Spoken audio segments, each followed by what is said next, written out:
নমস্কার, সঞ্চিতাস কুকিং স্টাইলে সকলকে স্বাগত। গরমের দুপুরে দারুণ সুস্বাদু হালকা পাতলা মাছের ঝোল যদি খেতে চান তাহলে এই রেসিপিটা অবশ্যই একবার ট্রাই করুন।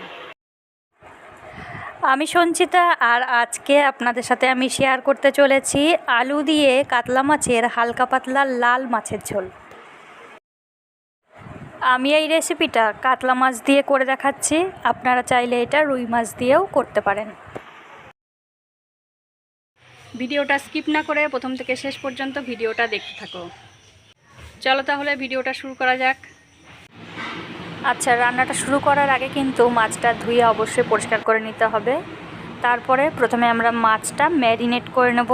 তার জন্য লাগবে আমার নুন, হলুদ আর সর্ষের তেল। মোস্টলি মাছ ভাজার জন্য আগে আমরা যেটা করে থাকি তার ব্যতিক্রম কিছুই না। আর যেটা আপনাদের করতে হবে সেটা হলো নুন আর হলুদটা খুব ভালো করে মাছের গায়ে মেখে নিতে হবে, তাহলে মাছটা ভাজার পরে রঙটা খুব সুন্দর আসবে। মাছটা ভেজে নেওয়ার জন্য সর্ষের তেল গরম বসিয়ে দিয়েছি। কড়াইয়ের চারদিকে একটু লাগিয়ে নিয়েছি। খুব ভালো করে তেলটা গরম হয়ে যাওয়ার পরেই কিন্তু মাছগুলো তেলের মধ্যে দিতে হবে। অনেক সময় মাছ কড়াইতে লেগে যায়, তো সেক্ষেত্রে আপনারা কিন্তু একটা কাজ করতে পারেন, মাছটা তেলে দেওয়ার আগে তেলের মধ্যে সামান্য নুন আর একটু হলুদ তেলের মধ্যে দিয়ে নেবেন। তারপর কড়াইয়ের চারদিকে ভালো করে একটু ঘুরিয়ে লাগিয়ে নেবেন, তাহলে আর মাছটা কড়াইতে একদমই লাগবে না। এই দেখুন, মাছটা আমি সুন্দর লাল লাল করে ভেজে নিয়েছি। এবারে তুলে নেব।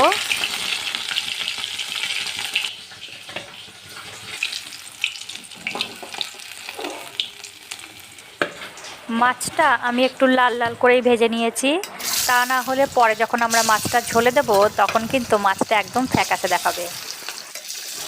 পরের ব্যাচের মাছটা ভাজা হতে হতে একটা মশলা করে নেব। এখানে নিয়েছি শুকনো লঙ্কা, কাঁচা লঙ্কা, 1 ইঞ্চি মতো আদা আর নিয়েছি টমেটো।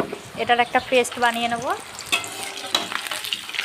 এদিকে কিন্তু এই মাছগুলো সুন্দর ভাজা হয়ে গেছে, এবারে তুলে নিচ্ছি।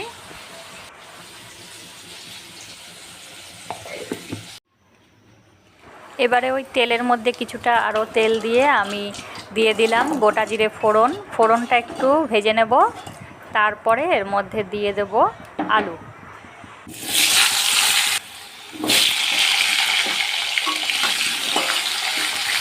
সাধারণত আমরা মাছের ঝোলে যেরকমভাবে আলু দিয়ে থাকি, লম্বা করে একটু মোটা করে, সেইভাবেই দিতে হবে।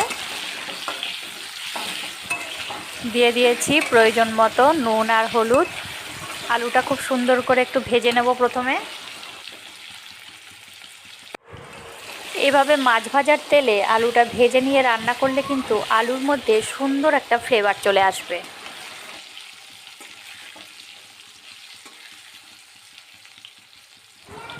আলুটা খুব ভালো করে ভেজে নিয়েছি, এবার মাঝের দিকটা একটু ফাঁকা করে নেব।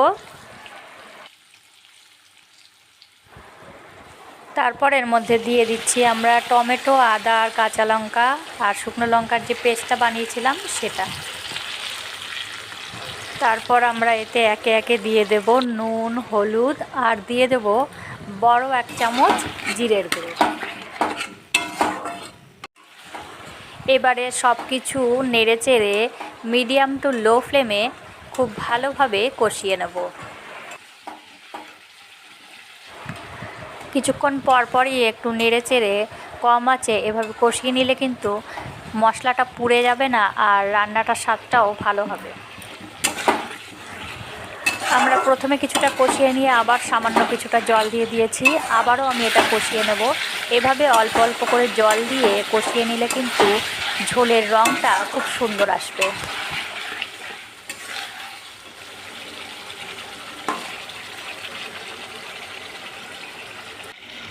মশলা থেকে কিন্তু তেল ছাড়তে শুরু করেছে। আরও কিছুক্ষণ নাড়াচাড়া দিয়ে একটু মশলাটা কষিয়ে নিয়ে তারপরে কিন্তু আমরা দিয়ে দেব জল।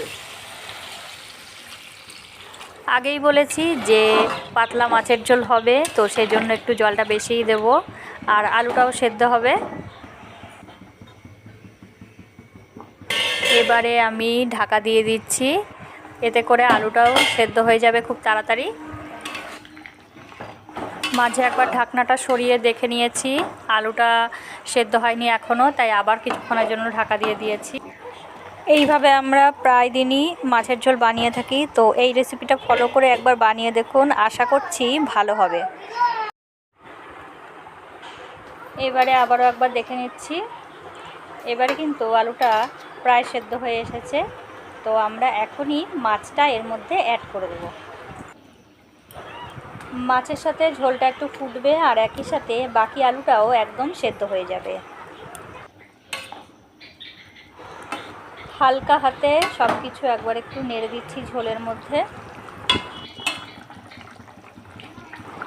যারা ধনেপাতা পছন্দ করেন তারা এই সময় ধনেপাতাটা অ্যাড করে দেবেন।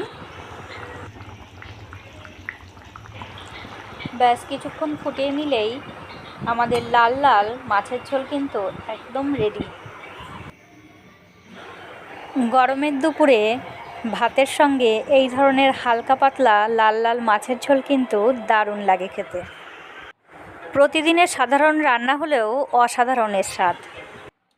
রেসিপিটা কেমন লাগলো বন্ধুরা কমেন্টে অবশ্যই জানাও, আর পাশে থাকা বেল আইকনটা প্রেস করে দিয়ে চ্যানেলটা সাবস্ক্রাইব করে দাও।